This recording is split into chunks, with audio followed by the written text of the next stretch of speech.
Welcome to Season 6 of the RAG podcast. Now, for those of you who don't know, the RAG stands for Recruitment Agency Growth, and this show has been around since early 2019. And every week, we are obsessed with finding out how the world's most successful and innovative recruitment agencies and their founders have got to where they are today. In Season 6, alongside the founder's story and the inside information of that business, I also want to focus on the reality of today's economy. There is so much noise about this inevitable recession that we find ourselves in right now. And where it's going to go, is it really having an impact on the recruitment sector? Are they seeing any change in job flow? Are they seeing any change in candidate control or activity? What is going on? I want to find out. So, every single week, I want to forget the propaganda, forget the noise. I'm going to speak to a real life recruitment owner and find out what is going on in their business. I will bring it to you every single Wednesday from 12 o'clock across multiple platforms. Stay tuned.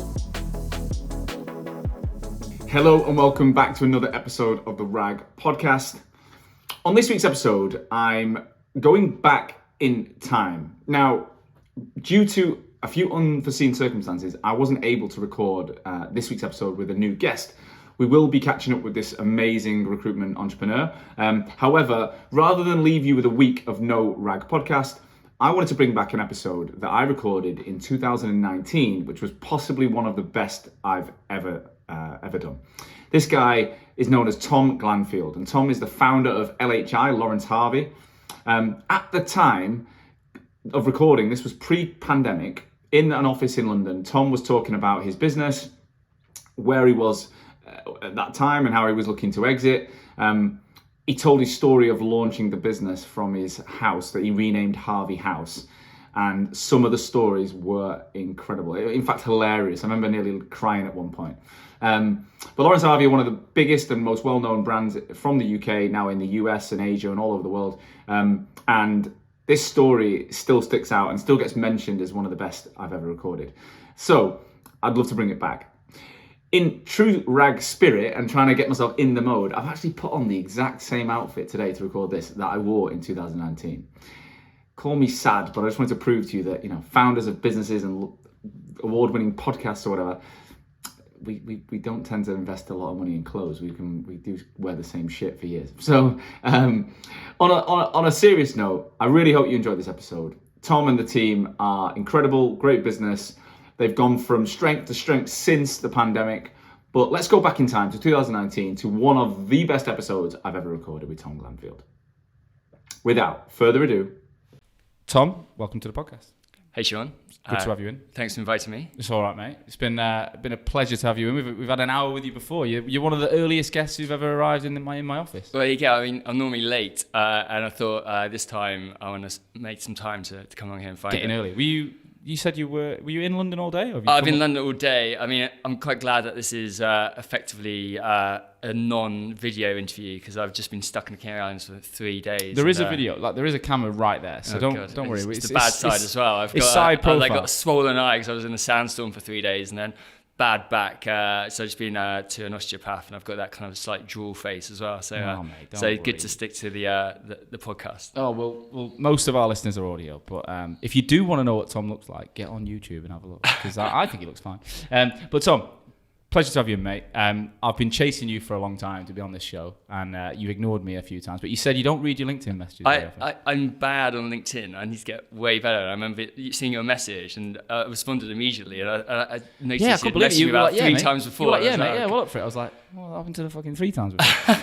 So anyway, sorry about that. You're here now, and it's a pleasure to have you in. So I've given you an intro, but I can never do it justice. Can you just, for the listeners' benefit, tell us who you are and what you're up to right now? Sure. So my name's Tom Glanfield. I'm the founder of LHI Group, which effectively runs 5 brands. So Lawrence Harvey, Lawrence Harvey is a tech recruitment business. Yeah. Which is that the most that's the original, right? Yeah, that was the original business, originally set up. Cypro is in life sciences for science professionals. Pythomatics, which is a renewable energy brand. Harvey House, which is the built environment, and XPS, which is a consulting arm of the business. Right. But effectively, it's a good time for the podcast. I mean, I actually did one sort of 5 years ago when I was kind of right in the throes of running Lawrence Harvey and everything. And I I guess I'm in a slightly different situation now where I always get a bit philosophical with people about where you're going with the business and things like that. And I think when I first started the business, I probably wouldn't be able to articulate this as well, but effectively I've always been trying to replace myself with better people. And you finally and eventually kind of step away. And I've finally stepped away and I've changed my name from my title from CEO to founder. Because I've now got in place an excellent group of people. Wow. And over the years we've really matured as a team. I mean, it feels like a family. Everyone trusts each other. A lot of the guys who are now MDs or running offices started as a graduate, and they've come all the way through to now running New York, MD of the States, running the West Coast operation. So I've left in place a great team. We've got a CFO now, a COO, a group MD. An MD of the States as well, a people director, a marketing director, who are basically forming the board of the company. And I turn up now and it's like the A team are there and I'm the guy saying things. Everyone's looking at me going, So how big is the business now? So the business this year, we're looking to do about 100 million turnover, about circa 25 million gross profit. Nice. And getting that to a decent EBIT, sort of 4 to 5 million EBIT. So what is it, 250 staff-ish? It's this year the 250 average, probably going for about 300 by the end of the year. Nice. With 8 offices, so Manchester, Bristol, London, Munich, Paris, Austin, LA, and New York. So losing track. And as founder, I've stepped away for the board to be running it, and the business is really gaining momentum now, and they're taking an amazing journey. And a lot of people are going to realise that a lot of wealth. I think at the end of it, I've given away equity to all the senior sort of stakeholders. And me myself, I'm starting to focus now on other enterprises. I just love the challenge, so I love startups, and I think that's where my strength is. So I've started. I almost shouldn't be announcing this because I haven't even done the website yet, but I've started Teg Capital, where I'm investing in other businesses. So I've got a stake in Placed, which is an online platform, run by Jennifer, who's an awesome CEO, and really invested into her. And also a new company called In-House Recruiter, which is looking at placing in-house teams within companies. I've got the two directors of that are a brilliant pair. They both been working for LHI for a period of time now. So that's Esther McKay and Hannah Pete, who coming from a recruitment and a job board angle. That looks like it's going to be a really successful model, which I want to scale very quickly with the two of them. So let's get on to the future, but let's go back. This podcast is about telling your story, right? So we had a little chat before, and I'm excited because what year was it when you first started the business? So effectively trading really since 2003. So when did you know you wanted to start a recruitment brand? So I always wanted to start my own business. I don't know why I had a sort of desire to do that. I was always very ambitious to do well in life and grow something and work hard. And I did a degree in civil engineering, qualified in that, and then quickly realised this industry's pretty slow going. Yeah.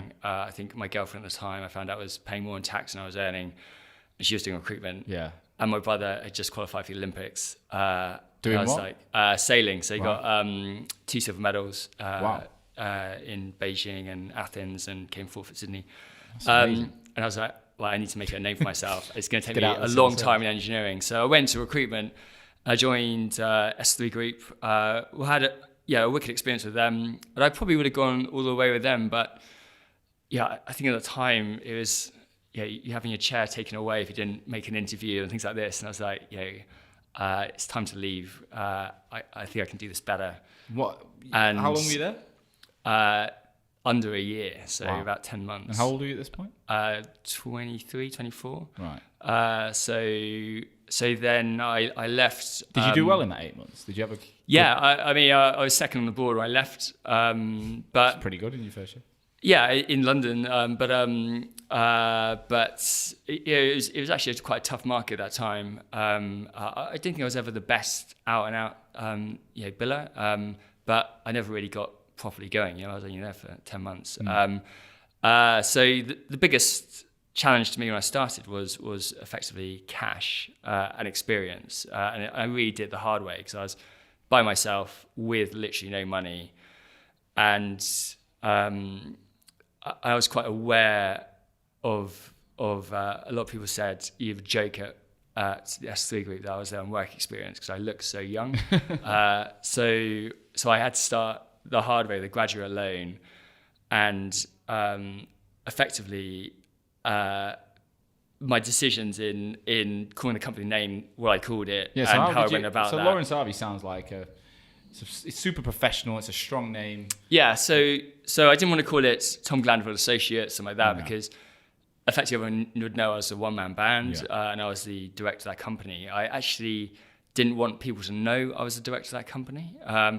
So, I mean, you take your own spin on this, but I found out legally you can trade under any name you want, but you have to sign everything as, if you're a registered director, as your name. So I actually changed my name to traded under Tom Edwards, and my director was Tom Glanfield. So I actually...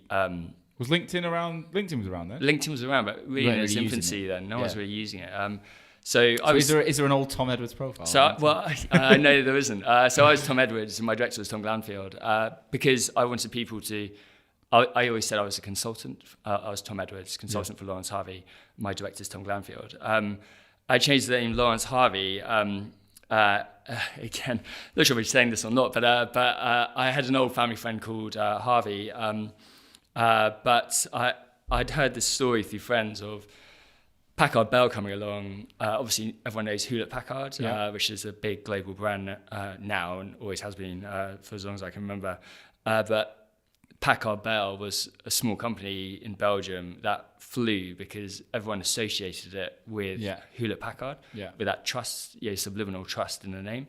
So obviously Harvey Nash was a big name at the time, and you had a family friend called Harvey as well. So I thought, like, Harvey is a great sounding name, like to have as part of the name. And it could be a spin-off of a bigger brand, right? Yeah, maybe. I'll let people decide whatever they want. And then compliance was a big thing at the time.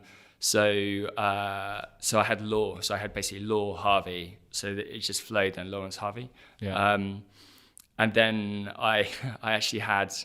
I started the company in the attic of my girlfriend's house. I literally had I had $9,000 in the bank from a graduate loan in Reigate. So I renamed her house at the post office to Harvey House. A lot of people know you can do that for free. So, anyone can do that. So it went from 32 Effingham Road, Reigate, to Harvey House, Reigate. And you can do that. Yeah. Now you can. I don't know if you can do it now, but wow. I mean, 15 years ago, my home's at Hoxo House. Yeah, exactly. Do it. You should do it. And I had a tape recording of me and some friends on the phones that I played on surround sound. See, this is ridiculous. Explain what you mean by this. Well, I just think, everyone buys into success, and if they feel like you're doing well, they want to be a part of that. Yeah. And so when I called clients, or they called me, I had loads of people on the phones on the surround sound around the office as background noise. Wow. And they made their own assumptions. They would just say to me things like, "You sound really busy," and I'd be like, "Yes, we are." Yeah. And people the word "we" as well doesn't sound very strong when there's no one in the background. Yeah, exactly. Yeah. I mean, my dad was company secretary, so "we" wasn't a lie. There was two of us in the company. And I just set about doing, obviously, a great job for my clients. I'd come from a professional background before recruitment in engineering, so I really wanted to apply that to the market and generally do a fantastic job. What was the first few weeks like, though, in a attic with 8 months experience? What the hell were you doing? Were you just... And back in the day, you said you bought a job I started completely from cold, so didn't take any clients from me, didn't take any candidates, the real hard way. So I was thinking business. There's a guy called Vern Harnish who sums up really well. You've basically got people, strategy, cash, and execution. They're the 4 core things of any business. And cash was king then, because I after buying $5,000 worth of JobServe credits, I had $4,000 left to basically see me through. It took me a couple of months to make my first placement. And then that company didn't pay me for like 3 months after because the guy didn't start for another couple of months. So I had to make this $4,000 literally last me like 6 months. And I was eating baked beans on toast. I was in this attic. I remember in the winter, actually sitting there with a duvet around me, and my receiver, my phone froze to the handset. I actually lifted the whole handset off the desk, and I'd come out into the road with like mole eyes. But none of that really mattered to me because I was just so focused on making it work. Were you doing contract deals at the time? No, it's all perm. All perm. All perm. So it took me about a year to save up enough to take on my first employee, get enough cash in the bank. And again, starting from scratch by yourself is a lot harder, I think, than a partnership, because in a partnership, one person can focus on new business while the other person can focus on training or the admin side. Filling jobs. Whatever. Whatever. So when you're doing it by yourself... And you bounce off each other. Like you can get each other through those low points. Where I remember like a couple of moments in our first few months, me and Amma would look at each other like, what the fuck are we doing? Like, why are we doing this? Yeah. And then hopefully one of you picks the other one up. But you haven't got that. So you're bouncing off an attic wall. Yeah, so literally... Did you have a window at least? No, there's no windows. I just had insulation, like literally. But I quite like that. Yeah, it's a bit like, you're watching an old Rocky movie where he's punching beef or whatever in a fridge chickens somewhere and chasing chickens. Yeah, exactly. And that was me. And it was really, it taught me a lot about business, about getting a real feel for where you are cash. I think a lot of people, if they started with £1 million in the bank, just would not appreciate cash. And for me, cash was king. How much did you do in the first year? Can you remember what you built? It wasn't much. It was about 150,000. Still, if you're thinking about it, you're living in an attic in Reigate, called Harvey House, making 150k. Back then, there's a lot of money. That is a lot of money to make. Yeah, in a year. But it doesn't go that far because I wanted to put 6 months worth of running costs in the bank because I knew that when I took my first member of staff, I'm gonna have to probably spend a month or two out just training or billing is going to take a real dive. When I go to an office, I'm going to have to put a deposit down, I'm going to have to pay rent. So I had to go slowly. So the following year, I took on my first member of staff. I moved to an actual office. So I moved to basically Clapham, to pretty well a council estate where it's the only place I could afford. And I actually had so little money that I'd actually split up my girlfriend by that time. And I lived in the office. For how long?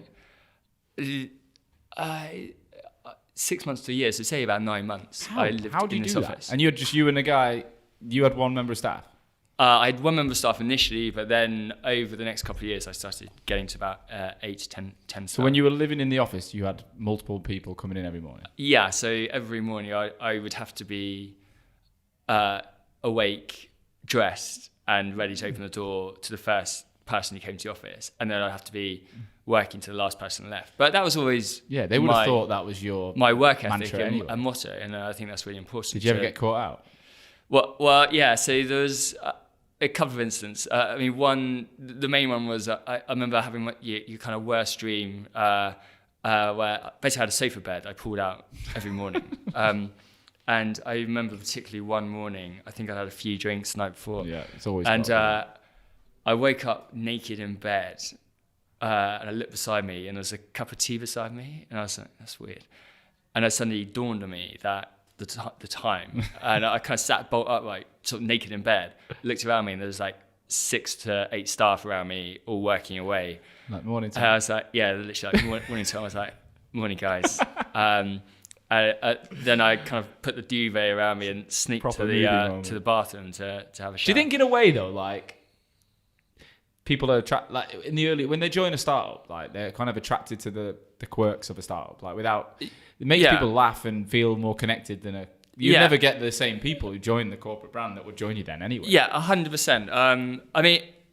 I mean, the hardest thing for me was to get people out to Clapham and to get people to join a company that was basically in a council estate. And you'd never managed recruitment people before. No. So you had everything stacked against you. But I just think, leadership. So I'd never say I was out of my friendship groups. I'm the guy who's a natural leader who shouts at everyone and blah, blah, blah. But in work, I've always led just by being a really hard grafter, and I think people follow that. Yeah. But you're right that in those kind of early years, you build a phenomenal culture. And a couple of years after, we actually had, and I learned from it, and I was obsessed about culture. Even I remember Liverpool thinking the Anfield fans are amazing. I remember seeing Liverpool players always going out and touching the crest. So we actually had an internal motto which was different to our external motto. So we actually had LHTID internally, which is Lawrence Harvey till I die. Right, yeah. And that was like printed on T-shirts and stuff. And actually, a couple of people got it tattooed on them. Wow. Which always shows that people are quite strong about culture. I've been asking people to get Hoxo on the wrist like me, but after this, I'm getting everywhere. Got to do it, mate. No one's done it. No, JJ, especially if you push out this JJ, podcast. You're watching. Are you going to get Hoxo on your arm? Yeah, he's not going to do it. Where's his loyalty? He's bottled it, mate. Bottled it. Where's his loyalty? We'll be having a chat later. So you a couple of years in, you're living in Clapham. You hopefully. Well, when you moved out of the office? Yeah. Did you then start spending more because you were earning more? Well, so I moved out of the office for a short period because I probably the next big evolution of the business was going from 10 to about 20 people, then saving enough to go to London. Right.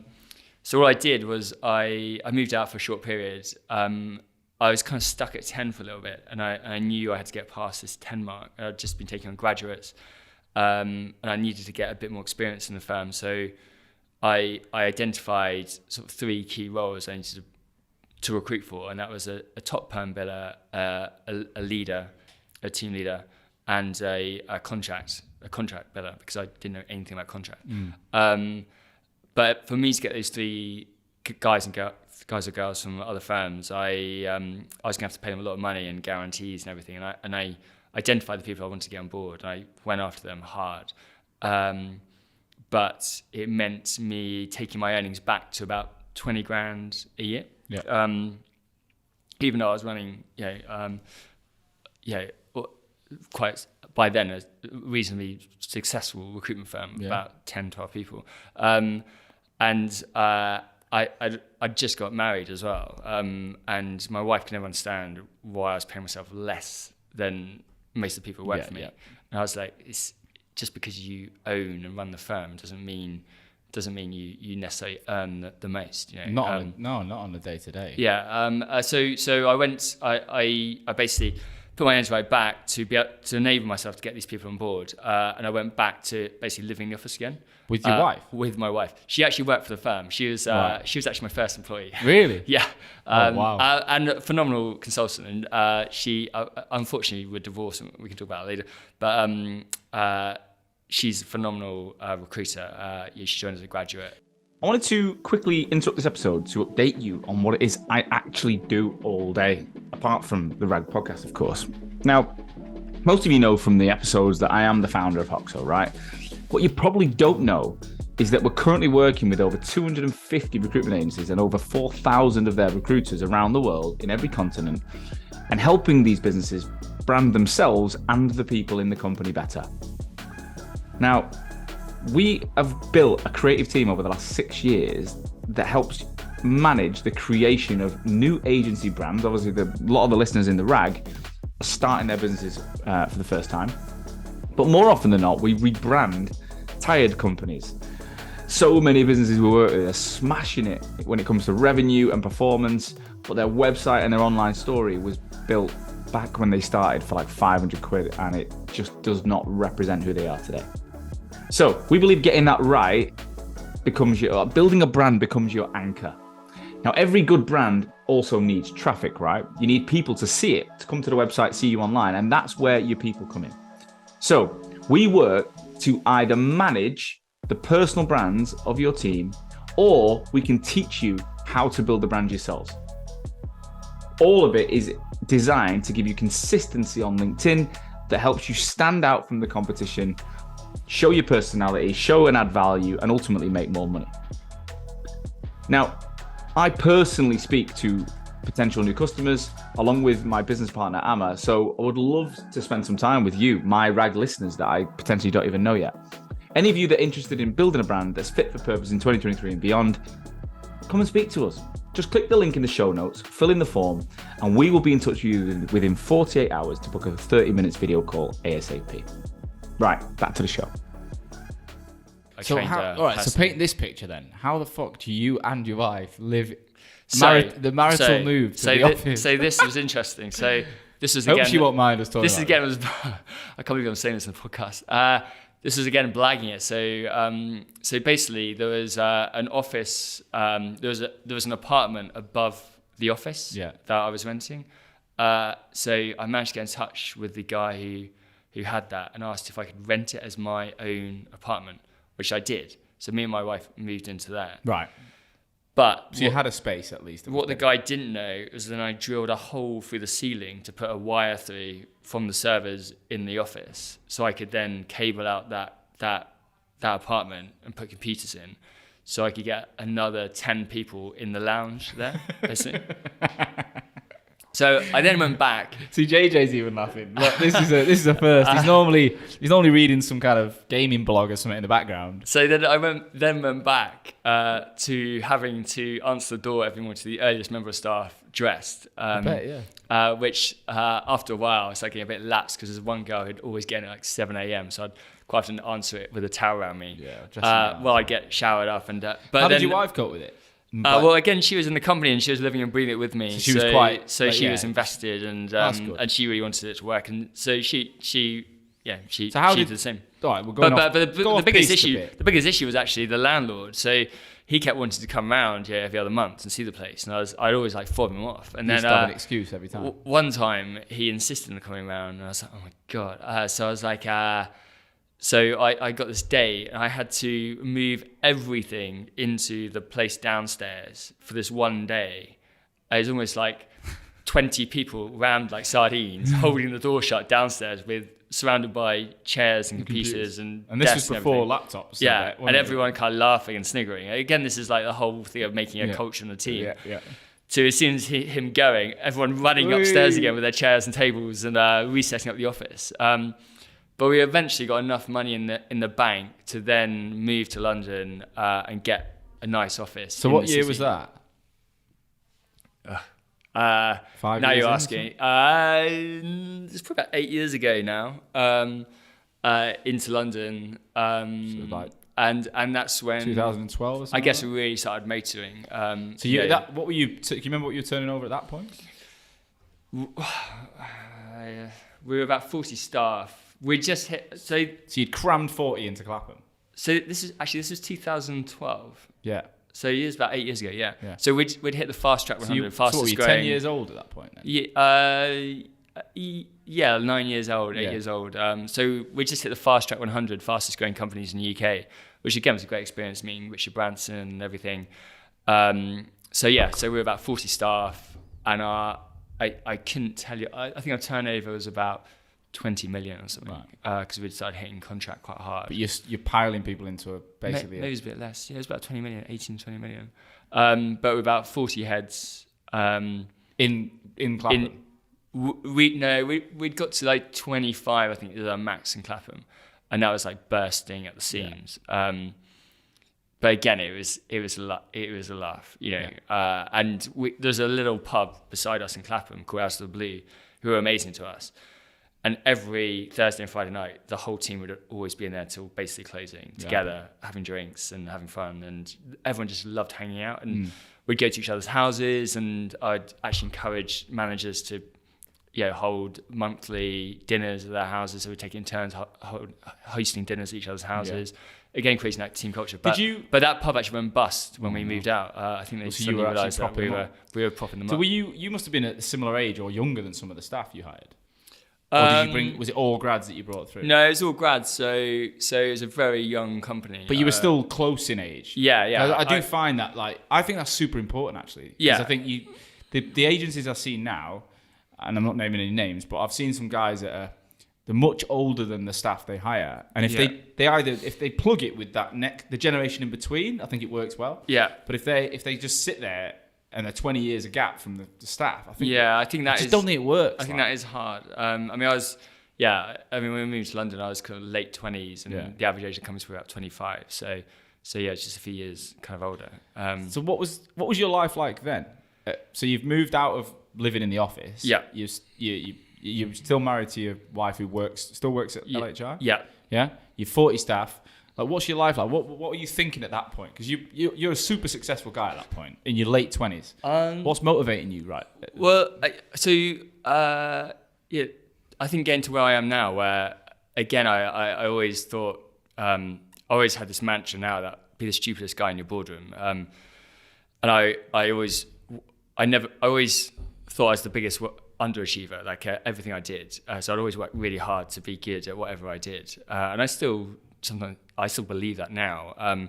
So I was always trying to replace myself and get to a stage in the future where I'd create an amazing team and I could actually step away. Because I actually love life outside of work. I grew up, my dad was a social worker, my mum was a nurse, health visitor. We didn't have a lot of money. Where did you grow up? In Devon, a small town in Devon. From a sporty family, where I got into sailing there. I had a lot of quite wealthy friends who skied, who travelled, and I didn't do any of that. And I really wanted it. So I wanted to make a success and earn money to have a life outside. But I also genuinely love seeing people's career and creating an opportunity for people. I love it now. And if people say, what's more important to you, money or the staff?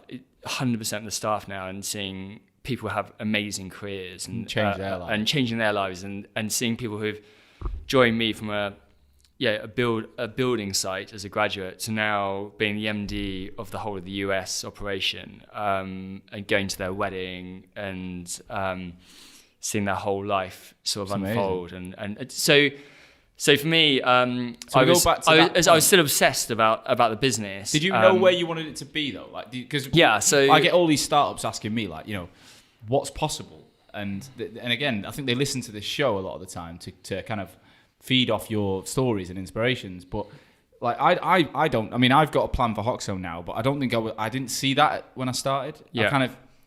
You keep hitting different milestones, and then your vision, your opportunity grows in your head. Yeah. Did you always see the kind of 250 man business then, or did? So I never really thought like that. I always think sometimes you can turn to a dreamer and not make that happen. It was always just what's in front of me, one step at a time. I always remember watching football when I was younger, and I think it was, you had one football manager saying, we're going to win the Premiership this year, blah, blah, blah. I know, like a mid-table side. And it just seemed like a bit of a dream. Alex Ferguson, who's running Manchester United at the time, being interviewed, and they're like, are you going to win the table? Even when they were top, he was like, I'm just focused on the next match. And so for me, they all adopt that approach now. It was me. I almost had no financial goal. I knew I just wanted to keep growing something, be on this kind of adventure with all the staff members on seeing something really develop. And it's just always been about the challenge for me. I just love a challenge. That's what gets me out of bed in the morning. So for me, it was just challenging, because you always have challenging times, and again, managing cash. What was people. In that first, let's say, moving to London is the phase we're at now. Yeah. Before that, in that whole Clapham entire journey, what was the lowest point? When would you say the most challenging moment you can, or multiple moments you can? I mean, there's definitely points when you sleep in the office and then there's a leak upstairs and water dripping in your head, and you're trying to sort out the IT cables, and you're 25 and your mates are all going out with each other, getting drunk somewhere, and you're working 24/7, and you're starting to question yourself, and you're paying yourself 15 grand a year when you're paying your staff, some of them like 80,000 a year or whatever. But no, I guess I never doubted myself. And did you have anyone who you looked up to and got advice from back then? No. Because it's like, if I look at me, similar, my background, not from Devon. I actually used to go there in the summers. My uncle lived in, have you heard of Crediton or Latford? Yeah. Used to live there. So we used to leave Manchester down there and run around in the fields and then go back. But my whole background was about, I don't think I knew there was a world outside of working in schools or working in the NHS, or where I lived was very just working class people, and I didn't know an entrepreneur. I didn't know anyone. I used to think there was a job called a businessman. I thought that was a career path. I still think it could be, but it wasn't only till later life. It's probably going to uni and meeting people from different backgrounds where I was like, fucking hell. And then when I went traveling in London, Australia, and I heard about recruitment, all these things came to me late. Yeah. And then it was people like my boss at Vanquish, Steve, was probably, he was a lad from West Brom, Birmingham. I felt very connected to his background, but he was advising me like, how you can grow your business, how you can buy a house. I had that person for like 4 or 5 years, and that gave me the confidence then to leave and do it. Because it sounds like you've had 8 months. If your family aren't mad entrepreneurs, who's pushing a 25-year-old to be sorting cables out and not being out drinking? It's a really good question. I still have no idea. Long-winded question. Short answer. I mean, again, it's just always been about the challenge for me. And whenever times got challenging, that's why I lived and breathed. And even now, even though I stepped away from the business, I've got into triathlons and Ironman events, and I live and breathe that. And getting involved in new businesses and going through the challenges of them, I love that. That's what gets me out of bed, and that's why I really want to invest in small businesses now and really help them. For me, it's not about investing in a big business that's doing well, where you guarantee to make a lot of money. It's about investing in something where you can see the potential, but they're not necessarily making any money at the moment. Yeah. But you can have a big impact. You can gamble on it. And you can work with the owners, and you can work with the people to get through the challenges and work it through together and be really hands-on in doing that. It's kind of it's always been there. You just had this like inner drive. So just going back to London. So obviously we're in London, I wanted to keep growing the brands. So we went into different brands. And Where was the first office you went to in London? So we had London, and then I wanted to go international. So we were specialist SEP recruiters in IT at the time. So I knew I wanted to go to Germany because it's a German company. So I had it in my head, right, go to Germany. So I took a whole team from Huntress and opened basically Munich. How did you go and get a team from Huntress? Just headhunted. So I was in touch with the team leader, the manager of the German office, and kept meeting him. And basically, I feel a bit bad because Huntress, I think, wanted to kill me at the time, but took basically the whole German operation, which was a massive learn for me because it was really expensive. I didn't know any of these guys so well, and I learned a lot from it. Did it work? Well, it does now, but we lost a couple of guys immediately just because we didn't know them very well, no. And I think a lot of them turned out to be not quite what we thought they were going to be. We'd paid massive retainers to them, which I think can make people a bit lazy. Mm-hmm. And the guy who now runs our Munich office, Chris, who's actually his birthday tonight, which I'm probably in trouble. I've got to get a 5:30 a.m. train tomorrow. Yeah. I said to Chris, I need to get an early night, and he's like, okay, we'll finish by 5:30. But he's a great guy. He now runs the office, and he was a sort of consultant at the time, so he's kind of come through now. From that Huntress group? Yeah, from that Huntress group. It's actually taken a lot of investment in Germany. I learned a lot from that. How much time did you have to spend there in the early days? A lot. I was going there a lot. Almost weekly at the start, and then every other week. We'd opened in this time as well. We'd opened oil and gas, which was doing well, but the market fell out of oil and gas when the oil price crashed, and we then wanted to go overseas again, trying to get. After the recession and with the oil and gas price crashing soon after, looking at different revenue streams. So we went to New York, and we did it much differently there. We actually assembled a 4-man team from London, or basically from our A team, our best billers all together, who just wanted to go to New York, and they were like literally the A team. Like they worked from midday to midnight. Every day in London for like a year, and then once they hit the target we'd set them, I can't remember what it was. It was like a couple of million GP or whatever. They then went to New York, and that was a phenomenal success because it's people you trusted, it was people you knew inside out. It's people you'd taken as a graduate. They're culturally fitting. They understand people you've been to their weddings, been to my own wedding, and they all went to New York, and yeah, that's well, it's now a 60-man office. I know we got obviously LA as well. So one of the guys in the original 4 who went to New York also went on to open the LA office, and then another one, the team leader, the manager for New York, Michael Bott, who opened New York originally, went to Austin, and Mike Giorgio then took over New York from Mike. Why 3 offices in one country? Well, there's obviously the States is a big country. I mean, it's funny. Everyone talks about in Europe, go to Europe and go to Germany, go to France, blah blah blah. But culturally, they're actually way more different to the States than the States is much more in line with England, the UK as a culture than Europe. I mean, because the biggest thing in Europe is you've got language barriers. So and Germans who generally want to deal with Germans, ideally people speaking in German to them, then some English guy phoning up and speaking English. It's quite rude. And same in France. So so in the States, it's an English culture.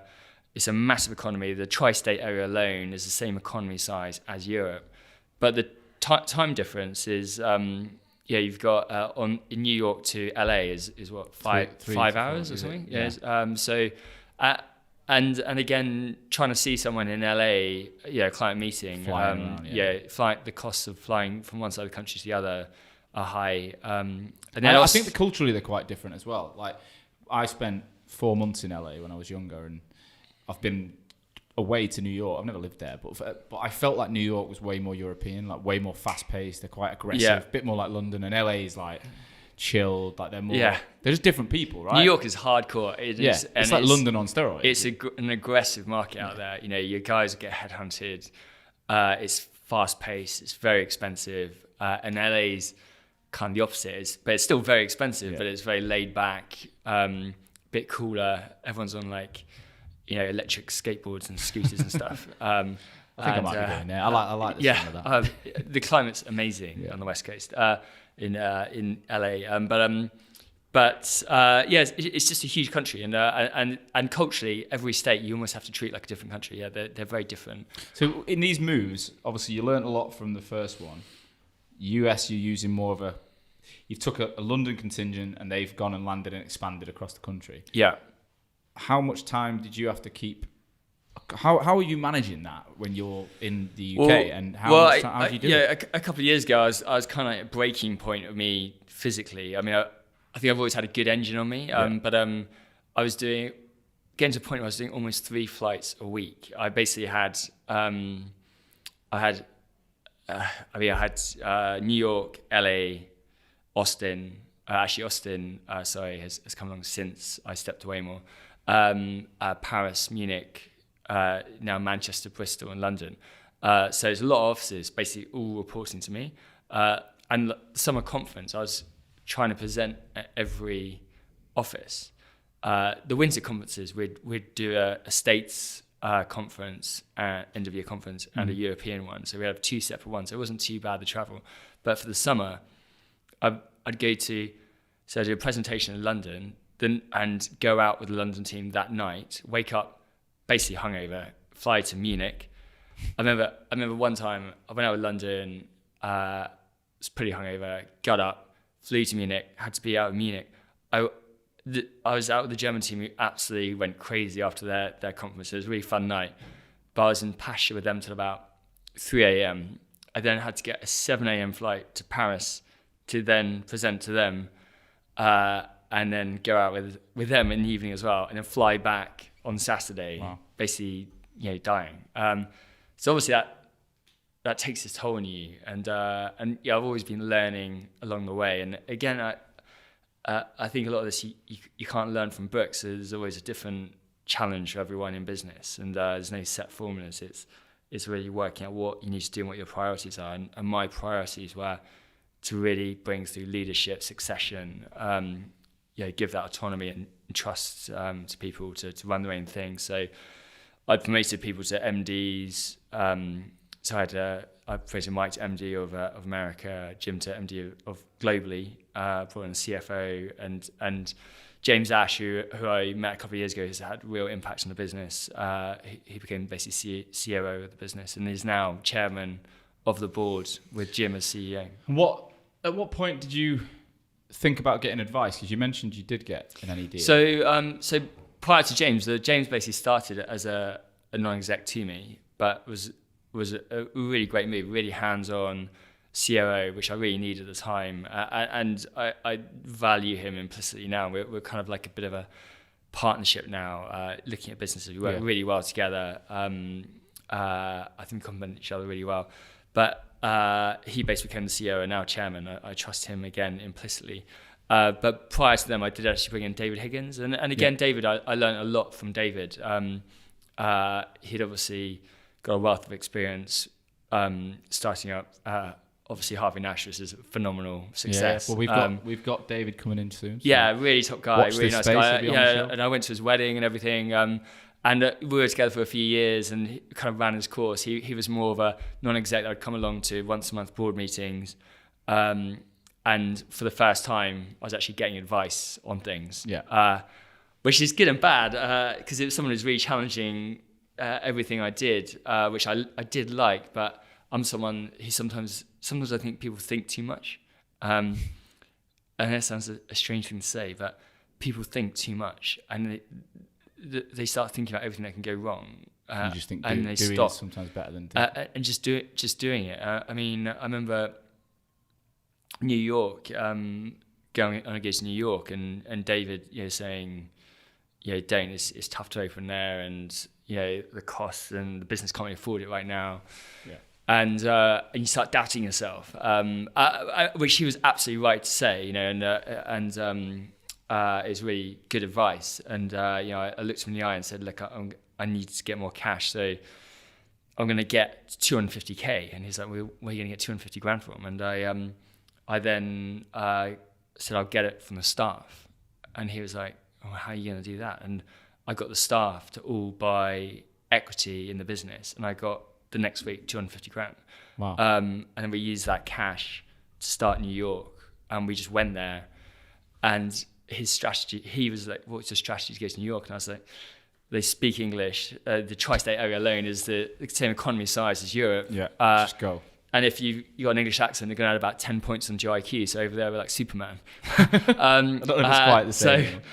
So sometimes I just think, I've had meetings today, and I've had a lot of meetings recently with people asking me advice on how to open in America, and they're all focused on the legal aspect. How do I start an Inc. company? How do you get the financials in place? Blah blah blah. And that's the wrong thing to think about, because you can spend all this time setting up the company and a great expense, but never selling anything or doing any sales. Yeah. My whole philosophy was, let's just bill a lot of money and worry about that afterwards. But are you able to trade from London without setting up the corporation? Yeah, you can do that. And it's still the same now? Yeah. So you could just start up from London tomorrow? Yeah, and you could invoice American companies. Yeah. And I mean, along the way, we then took advice and opened an Inc. Registered in Delaware. That gives you then trade. Yeah, and as we then obviously then went over to the States and then opened an office there. But I think sometimes you just gotta get the sales, get that done, and worry about the logistics afterwards. I like that. Because if you've got a lot of money in the bank, you can pay the best advisors, and and while you're small, you can't do anything that wrong. I mean, look, if someone then contacts you saying, hey, you haven't got a registered company yet or whatever, then get it sorted. Then do it. Do you know what I mean? Simply. So sometimes I just think a lot of people overthink things in business and worry too much about what could go wrong than just going full-heartedly into just doing it. Yeah. And a lot of people will say to me, in board meetings, you say, what's your B plan? And I'll be like, the B plan is there is no B plan. Because as soon as you have a B plan, you're already thinking about failure. Yeah, true. So you just... I don't like the thought of B plans. You just make the A plan work. Go with the A plan. I like it. Interrupting today's episode for a message from our sponsor, Vincere. Now, the year of 2022 was amazing for Vincere, and recruiters were a huge part of it. check out their new microsite, which is a scroll down memory lane and a real thank you to the community that work with Vincere. The link is www.vincere.io/year-in-review-2022. Link in the show notes. If you're a Vincere customer, I think this is amazing that they're calling you out and giving you the credit. If you're not a Vincere customer, you probably should be. Give it a look. Right, back to the show. So, how long? Oh, so let's take the 8 years or so since you went to London. How did that trajectory go in terms of headcount, revenue across the group? I don't expect you to know everything, but it's pretty well a linear line going up, just with an average 25% growth year on year. We still grew by 25-30% last year as a group, and as a group of our size, we'll probably go from 18-19 million GP last year to 25 this year. So we're still growing very hard. If anything, we're growing harder and harder with size, which is phenomenal. Compared to our competitors, a lot of them are. And are you reporting 1 or 2% growth? Unbelievable, yeah. I mean, there's a lot of growth in our industry, but what you've done consistently is incredible. What would you say? Did you keep in? You told me at the beginning that you were always about reinvestment, living in the bloody office. I mean, it's ridiculous, but I love it. Did you maintain that in a different way? But did you maintain that mindset all the way through? Always, all the way through. And I'm either someone I think who's completely in something or completely out of it. And when I chose to step away effectively this year and become founder and promote Jim to CEO, that culture still exists right to that point. And I'll be working flat out in a company to now, going into LHI now sort of once every couple of weeks, really. Because you either got to live and breathe something. So how did you make that call then? So when did you start to feel like, actually, what am I doing? For a couple of years ago, we started putting in place basically a 5-year plan, 3 years ago. So sort of 3 to 4 years into a 5-year plan, where that plan was very much about eventually an exit, and to exit, I wanted the business to prove it's running without me, and with that is me stepping away, but having in place a team below me that is running the company. So in a way, I feel like my time at LHI is almost kind of done, but the company's time is really getting going. If you look at Starbucks and Apple, like their growth was actually quite small until about 20 years of trading, where both had exponential growth, like really huge jump ups. And it's because it takes a long time to really develop a team, a trusted team, get the right people in place, get the model right, get the engine right, get your customer services right, get your training right. And I feel like every leader of every office I have is pretty well the best in their market. I feel like Ed, my CFO, is ex-KPMG, senior KPMG, way brighter than me, probably looking at me going, who the hell's this guy I'm working for? James Ash, MD of Given Masson before, a really good hands-on COO. Do you know what? And all of them are the best. The best of the best. So. I don't think. I mean, I might be wrong here, but my opinion is, again, I think I want to be like. I look at you and think that's the kind of person I'd want to be, right? Where I'd completely want to hire better, and I already have. I look at my team now at Hoxo, and I'm like, fucking hell. I said the other day, Friday wrap up. Jay will remember. I said, across the business, we always do this thing where it's like, what was your highlight of the week, right? And everyone's highlights are so different, but you've got a copywriter telling us their highlight about an amazing article they've wrote. You've got a videographer talking about an edit. You've got a strategist talking about a campaign idea. And I'm like, do you know what? The fact is, I'd hate to do all the things you do, but I fucking love the fact you love it. Like, it gets me excited. But I think that's the bit that these people might be smarter, but the entrepreneur in you is actually what's got them where they are. Like, it's what's got them excited. Yeah. So they might look at you, all right, you couldn't do their job necessarily anymore, but they couldn't do what you've done, or else they would have done it. Yeah. Do you know what I mean? Yeah, I mean, you've got to have a very, I think, clear vision, and you've got to put everything into it. And I think people trust you. I think that's one of the biggest things I've built in the business is trust, that I trust them and they trust me.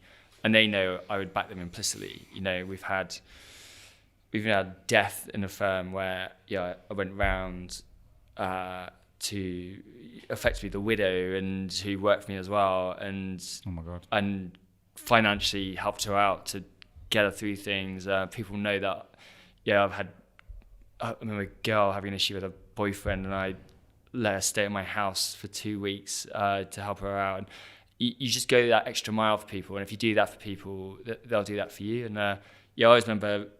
One of the few books I've read that I love is Alex Ferguson's Leadership. I love that. Leadership. And I read that. And it's just good old-fashioned leadership. If you work hard and people know you generally have their back and you're backing them, you'll protect them.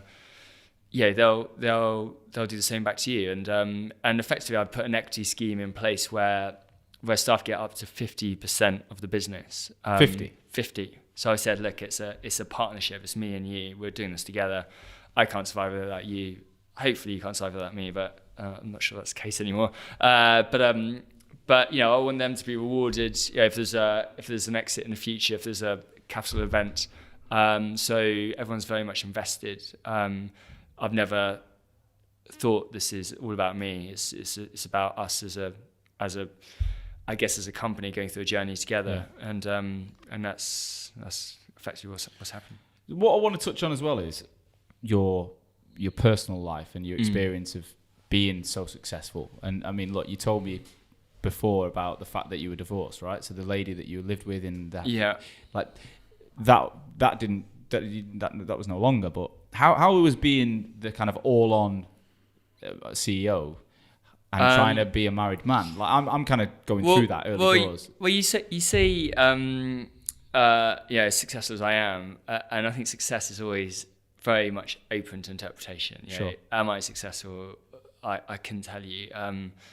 My brother's got a couple of silver medals in the Olympics. I've got effectively £100 million turnover business. I'd say that's pretty successful. Well, yeah, but my sister, she lives in a very small house in Cornwall. She has an amazing family. She basically surfs every day, her and her husband. They don't earn very much money, but she's probably the happiest out of all of us. I think to achieve something, you've got to have had sacrifice along the way, and it's what you're prepared to sacrifice. And I think, I would say I probably, maybe got my priorities wrong a few years ago, and I put work over family. It was a very tough period. I had the recession, the oil and gas price had crashed, so financially it was really tight. I'd moved to the coast because I always wanted to be by the sea.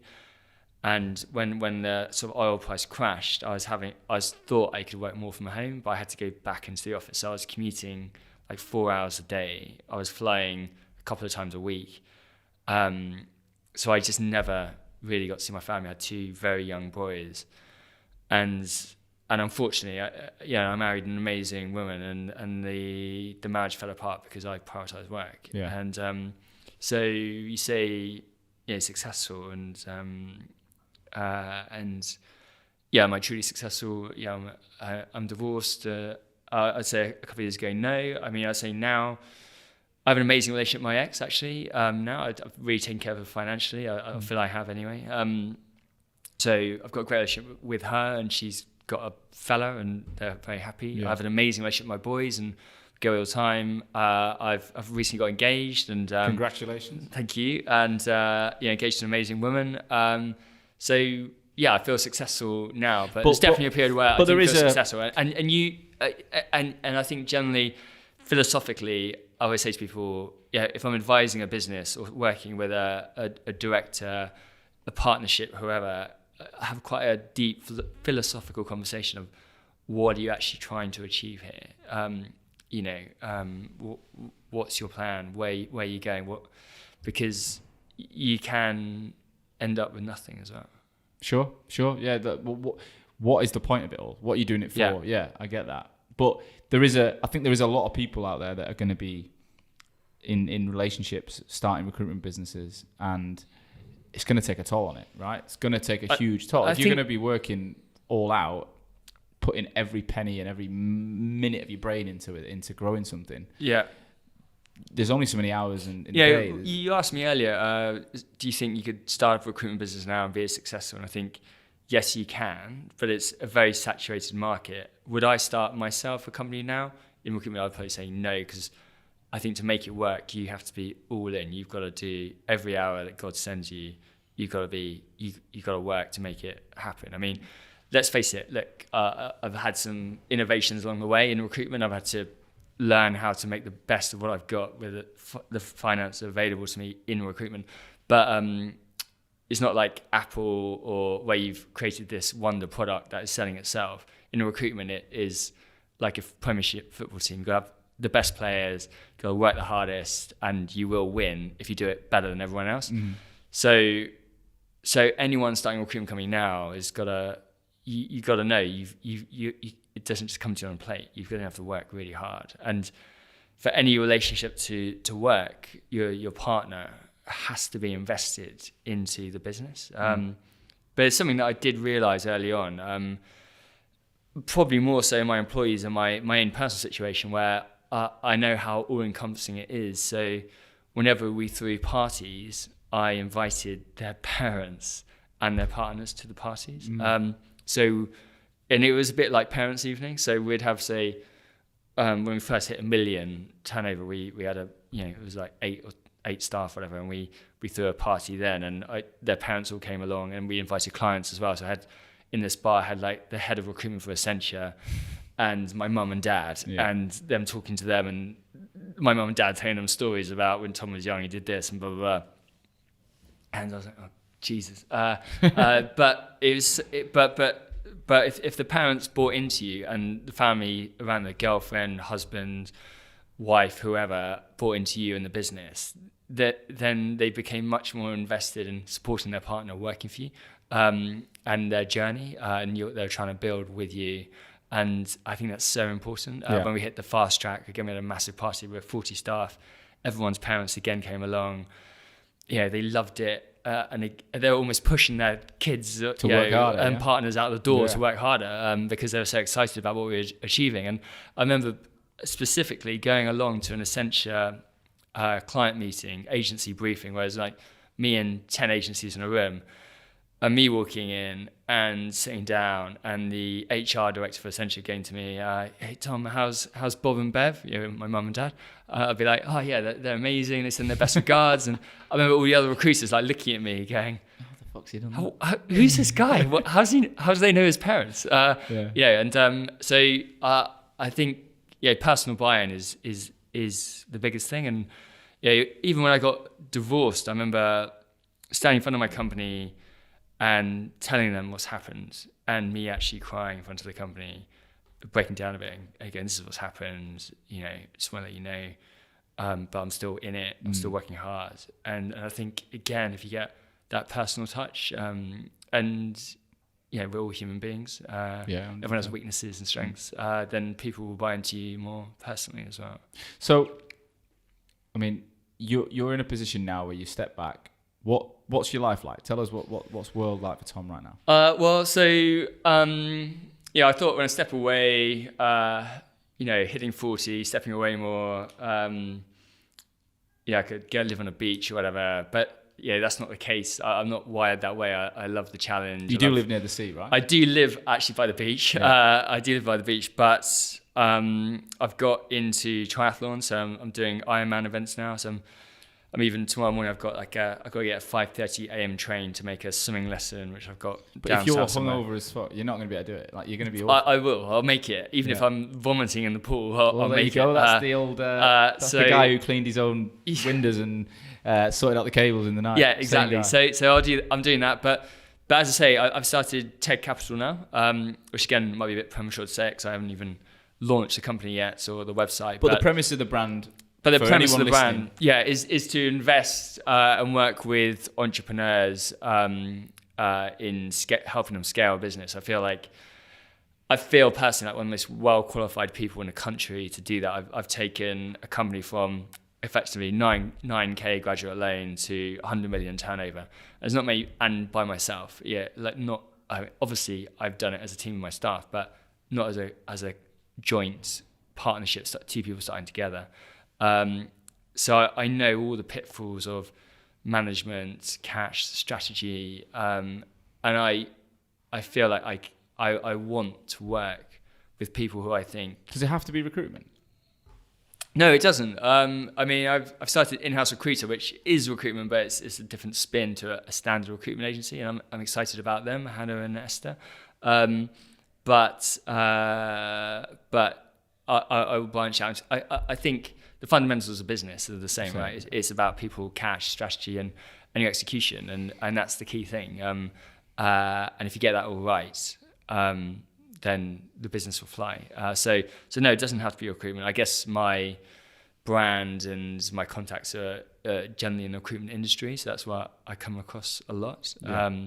But no, Tech Capital are going to be investing in multiple different. So if I'm listening now and I'm thinking, right, I'm about to launch my recruitment business. Yeah. And I'll have a chat with Tom, find out what he can do. What would you do for that person? Well, for me, it's about getting fully involved, with the business owner or co-owners or whoever started the business to really understand their goals and understand their challenges, and that's for me is the excitement. I love that. It's not about the money for me. I like to invest into them and ideally get some equity in the firm, but to really bring value and to see them really scale something, see someone go through the hard graft of making a truly amazing business and being a part of that, and that's what I love. And you'd also look at, there's, as you know, like 81% of recruitment businesses last year in this country were sub 10 staff, and that there's a lot in that kind of where you were back in the day where they're just not kicking on. As long as I've got someone who will work as hard as I could work, I could take any 10-man recruitment business to 100-man plus. I absolutely guarantee it. Is there any markets you're interested in, or would it be? No, it doesn't matter the market. It's literally down to the people. Yeah, the strategy part you can always work on, but it's literally just working closely with the owner. And a lot of people say, "Yeah, what's your model?" and blah blah blah. And hey, I'm sure I need to come up with something more catchy. But the business is unwritten. The challenges you need to understand the challenges. You need to work with that owner, and you need to know where they can add. I can add value, and where they need to be maybe more self-aware. I think one of my only strengths when I started, LH was being very self-aware. Being self-aware that I looked extremely young, so no one's going to take me seriously. So having no ego, that I'm prepared to be just a recruitment consultant, and not a CEO or director. Or I remember even David Higgins saying to me when he joined, "Tom, you need to change your job title to CEO," because I was just director. And I remember writing back going, "Isn't that a little bit small penis?" And he wrote back going, "No." And I looked at his job title, it said CEO. I was like, "Oh God." Wow. But I think it's just not having that ego and looking at yourself, or someone helping you look at yourself, and what are your weaknesses, what are your strengths, and be able to help you. Someone. A lot of people can't do that. They can't admit if they're bad at something, or they can't let go of control, or and they're massive blockers to them starting and scaling a business. I see it all the time. The biggest thing, a lot of that's stopping people grow is their egos or greed and holding to their equity, or whatever it is. It's going to vary from owner to owner. But I truly believe, and again, I love a challenge. I'm up for any challenge that I believe I could go into any business around about 10, 12, 15, whatever people, and really help them scale to 100 people. And hey, I haven't failed doing it yet. And sounds exciting. Sounds really exciting. So maybe I will one day, but yeah, I can't wait for the next chapter and to really get involved with different businesses. And you've got time. You've got the freedom to do it. I've got the time, experience now, and if there's capital events in the future with LH, the money to also invest in the backing, and the contacts as well. I've got very strong. team with James Ash, my current COO in LHI, who I know will also want to be involved. So I think there's a real gap in the market right now for just a good, honest investor who wants to graft and get involved. I think certain people who I'm not going to name have kind of ruled that industry, and they've just been in it for what can I get out of it?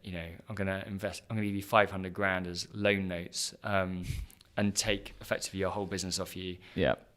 Shaft you along the process, and it's not about that, and get a lot of money out of it. For me, that's not fun, and you can't look yourself in the mirror. No. And be proud of what you're achieving. For me, it's about the challenge, and working with someone and scaling it and seeing the impacts in their lives, and how you're changing the lives of all the staff in that company. And I do think, like, you only know what you know, right? So having someone in the background like you that's been through probably everything they could think of.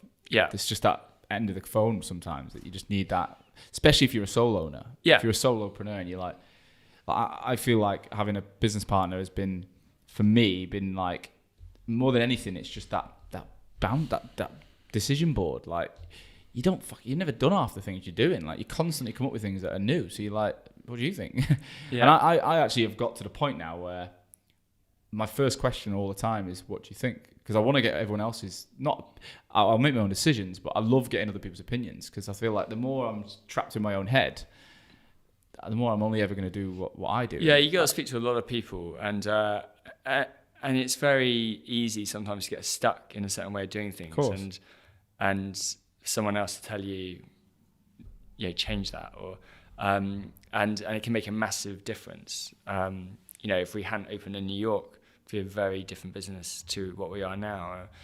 If I'd taken advice about closing certain sections of the business that weren't for me, it could be a very different business now. And, so what? All right. So that final questions are: not everyone's going to end up working with you, right? Not everyone can do that. They're not prepared, or they haven't got the time, whatever. So anyone listening, and again, we're getting a lot of listeners now, but also this is evergreen. People are going to listen to this in the future. Yeah. Give me 3 tips that you would give any aspiring budding entrepreneur, or someone who's either in the thick of growing at the minute, or they're about to start. 3 tips that they should hold on to be successful as a recruitment owner. The biggest thing is to look at themselves, to actually critically look at themselves. Self-awareness, please. Self-awareness. What are your strengths? What are your weaknesses? And be really, really, really honest with yourself about what you need to do to maximize your strengths, but really work on the weaknesses, because it could be something small that's completely holding you back. It's to be able to articulate a clear vision. The biggest thing I speak to people about, I got all my team leaders once, and I said, what makes a good leader? And all of them said having a clear vision. And they said, we follow you because you have a very clear vision of where the company's going, and blah, blah, blah. And I was like, okay, great. I was like, so can all of you tell me what the vision is that you paint to your teams? And none of them could articulate their vision. So it's the one thing that everyone says is key to leadership, but it's the one thing that a lot of people, for some reason, don't actually sit down and work out and articulate. And next one is cash, and it's really working out what cash you need to scale to the next level, and how you're going to get it, and having unique ways of getting cash, because cash is hard to get, especially when you're a small company. And I had to come up with novel ideas like selling shares or guaranteeing 8% returns to staff if they reinvested, and all the way along it's been balancing that kind of cash act. And the fourth one, I know you asked me 3, but the fourth one is just being prepared to put in all hours to make it work, because you've got to be 100% in it, and no one's going to follow you if you're the type of leader that gets in, you're last in the office and first to leave. No. Yeah, you have to be the one who is the grafter, who, if I look at football, I always think one of the best leaders I've ever seen on a football pitch is David Beckham. People might laugh at that, but I remember you have Tony Adams or whatever, the ex-England manager, because it shows how old I am, shouting at everyone, blah, blah, blah. Yeah, and in a way, like a good man leader, naturally.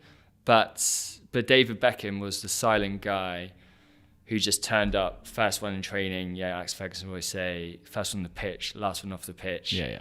The chips are down, always fighting, and he just led through inspiration, and that's the best way to lead. And you got to be that guy or that girl, who's leading from the front. If you're not leading from the front, no one's going to follow you. Exactly. All right. Well, look, I think amazing nuggets of information, and do you know what? It's just there's too much of your story to get in an hour, and we've got an hour and 10. There's just too much. So maybe we'll have a part 2 with you at some point. I think it'd be sure. We'll see what's going on. Come back. Yeah, I'd love it. If anyone wants to reach out, obviously you're interested in investment, but at the same time, if people just want to ask you questions, I imagine you're open to listening. Yeah. What's the best way to get hold of you? Because the best way to get hold of me is email me. So t.glanfield@wearelhi.com. Right. I still haven't set up the TED Capital one yet. But yeah, or try me on LinkedIn. I'm going to be better at checking my messages now on LinkedIn. I'm going to start helping with you getting that sorted out, I think. But the best way is to reach out to me. A lot of people don't, and the ones that do, I do try and meet. And I met with someone today who just asked me their advice on stay up in the States, who I didn't know very well. And yeah, we had a great meeting. And it's been great to meet you, Sean. Thanks for inviting me. Yeah, first time meeting you as well. So look, thanks so much, Tom. This will be going out very soon, and anyone who's listening, please do reach out to Tom. This guy is one of the shining lights in the industry. There's not many who've done what you've done, so well done, mate. And that's it for another episode of The Rag. I hope you've enjoyed this as much as I've enjoyed recording it. As I always ask, if you are listening and you're getting value from this podcast, my aim is to reach as many recruitment owners, aspiring recruitment owners around the world as possible. So get on LinkedIn, share your views, share your thoughts, tell your friends. I do get stories every week now of people saying, you know what, someone just WhatsApped me your episode, I loved it. So I know people are doing this. Please do. Also on the Apple Store, we get to travel much further the more reviews and ratings we get. So please be generous, get on there as well. I'll be back again next Wednesday with another story of growth. See you soon. Thank you, as always, for listening to today's show. I truly, truly hope that you got value from it. That's the only reason I take time every week, is to ensure that my audience, future and existing recruitment owners, are learning from each other to make this industry that I love so much stronger. Today's episode was brought to you by Hoxo Media. I am the CEO and founder of Hoxo Media, and we are the world's leading content marketing and personal branding agency for recruitment businesses specifically. So we are working with over 200 agencies and 2,000 recruiters right now, both managing the brands, producing content, building written, video, podcast content for niche recruitment agencies all over the world, as well as coaching at a desk level individual recruiters in your businesses how to be better on LinkedIn. That's how to brand themselves. That's how to produce content. That's how to use the opportunity on LinkedIn to get traffic to their profiles and turn that into business. We're coaching people all over the world every single day. If any of that sounds of interest, please do visit www.hoxomedia.com or drop me, Sean Anderson, a personal message on LinkedIn. I would love to talk to you. I'll see you soon.